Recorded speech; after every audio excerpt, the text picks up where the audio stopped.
welcome to Whirlwind. Spawning in the bottom left-hand position from Kespa Team 8 as the Red Terran. His name is Cure.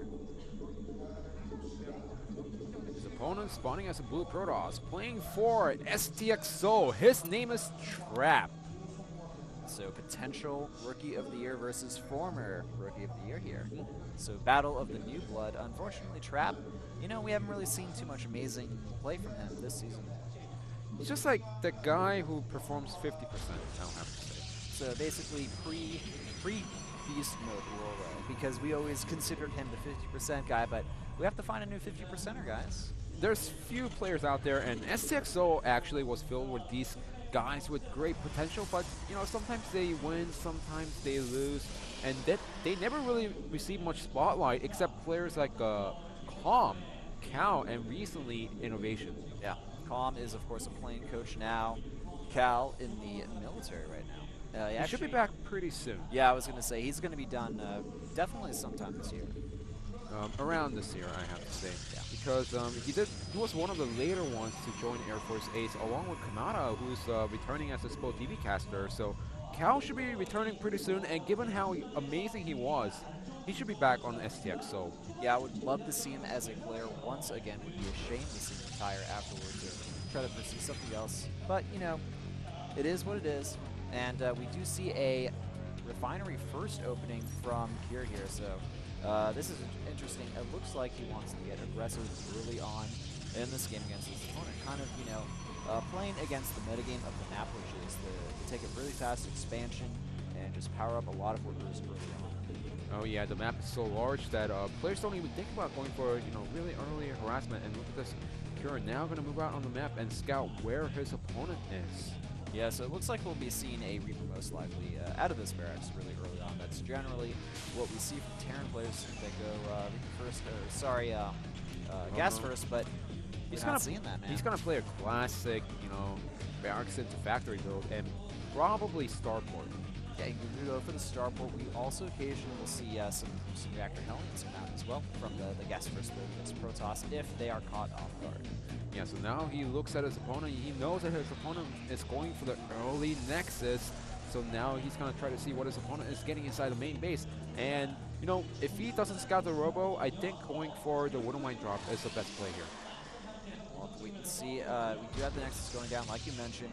Mothership Pull on the way, and I have to say, Trap is just playing as greedy as possible, man. He is not getting Warp Gate. He's not getting anything out of the gateway. He's just playing straight up greed. He's basically typing greed is good in the oh yeah, chat. Basically. And we have the one Widow Mine coming out right now. So he's going to go for the Widow Mine drop.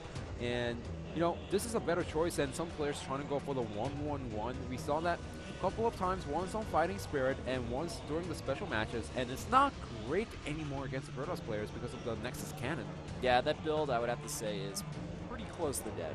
Almost. I mean, you could still pull it off if your opponent doesn't scout it, but you have to play like so greedy as Protoss. You have to be like, well, I'm not going to get a Mothership this game. I'm gonna go double forge without scouting and just assume that my opponent's playing standard kind of thing. And I'm gonna go for a really early third Nexus. Pretty much those kinds of plays. And look at this, Mothership Core gonna try to scout what his opponent has. Does see the Widow Mine. Yep. Very smart by Trap getting out of there immediately.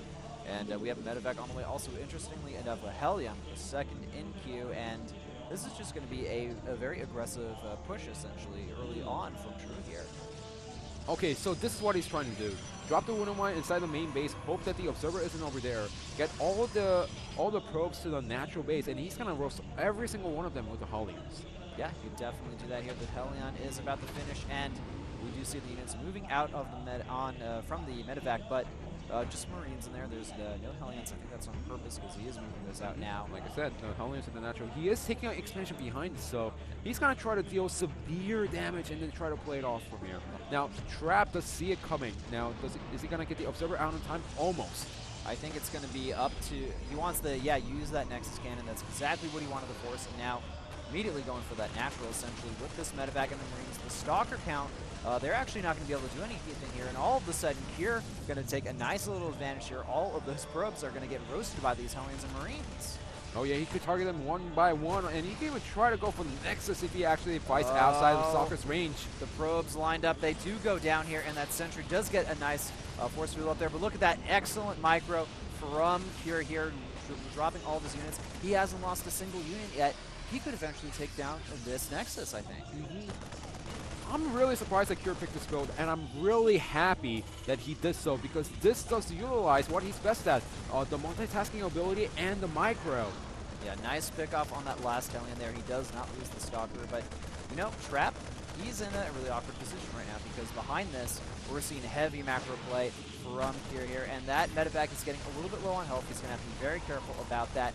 And nice sniping off the sentry there as well, doing more damage here. Just Cure really abusing his opponent right now, but if he loses the medevac, he will have to get out of there.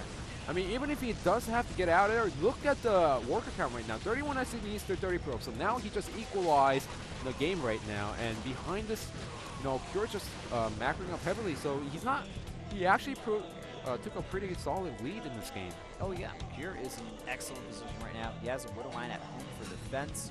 He has the Marines about to finish in the bunker. We are going to see a bit of a counterattack here from from our opponent Trap, but you know, I'm not sure if he has enough to actually do enough damage here. The SCVs are being pulled to that bunker there, and I think as long as okay, it looks like Trap, he's not even going to go for the pressure. His units are moving back to his base on the map, but he did want to try the Fiend some pressure there.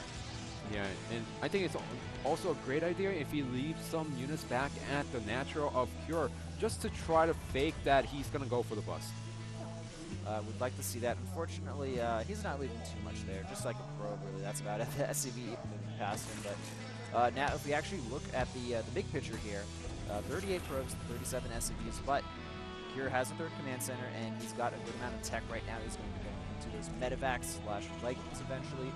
Stim on the way. We're going to be seeing a lot of bio come out very shortly here from Cure as well. So, yeah, it looks like even the teammate coaches are like, all right, Cure, he's in a good position. We just need to take this advantage into the late game. Now, Trap is still not out of it yet. Yes, the tech is a little bit later for him, but it doesn't really matter because Cure decided to go for early harassment. Now, look at this medevac just running into the Stalkers is not the right decision. Almost running into them. Just luckily, you know, Cure, he was good enough to realize, uh-oh, there's a lot of Stalkers there. I better not run into them with my medevac. And, I mean, if we look at things, I have to say that, I mean, Trap, he's very well defended. It's going to be really hard to drop. Oh yeah, he just doesn't want to take extra damage, and that's all he needs to do right now. He's trying to make the best out of the situation, and he's doing a really nice job. Double Forge, +1/+1 out on the way. The Colossus is going to come out pretty soon, and the Twilight Council is also on its way. Now, here's another drop at the natural, but nice split with the probes. Yeah, only going to lose actually 3 probes there. Not too bad. That Whirlwind will get sniped off there very soon as well with that Observer, but still a little annoying move there from here, just to try to get under Trap's skin essentially and try to force a little bit of pressure now.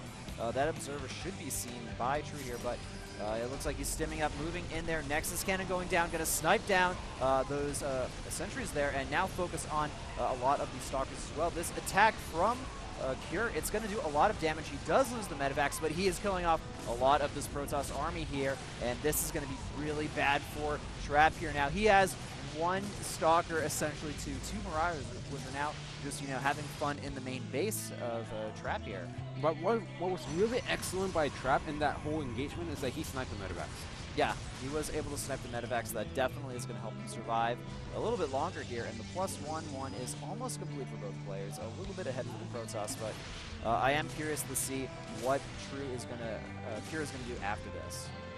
You know, it seems like Trap, he just wanted to get the probe outside, trying to see where what his opponent has and possibly take a third base. You know, a little bit too early at this point in the game, but given that he was harassed earlier in the game, seems like he wants to gain the economy right now. So both players right now, Cure is sitting on 3 bases right now, completely untouched, just macroing up heavily. His opponent Trap sitting on 2 bases. He needs to take a third pretty soon, but only after getting a second Colossus out and a seizable ground army. So we have 1/1 just completed for Cure here.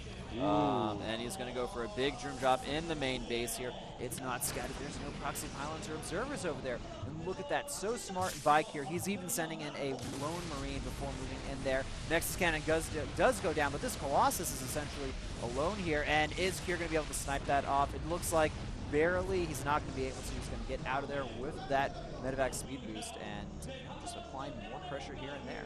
I'm still surprised that Trap didn't build enough pylons inside the main base to cover every single part of it, especially since Cure's spawn in the left bottom position. You know, it's really easy for Terran players to drop in the left bottom corner of the top left base, so it's pretty much typical for Protoss players to cover that little area. All right, looks like we have a little bit of a run by with some Zealots here going to that third base. There's actually no units in that bunker, surprisingly.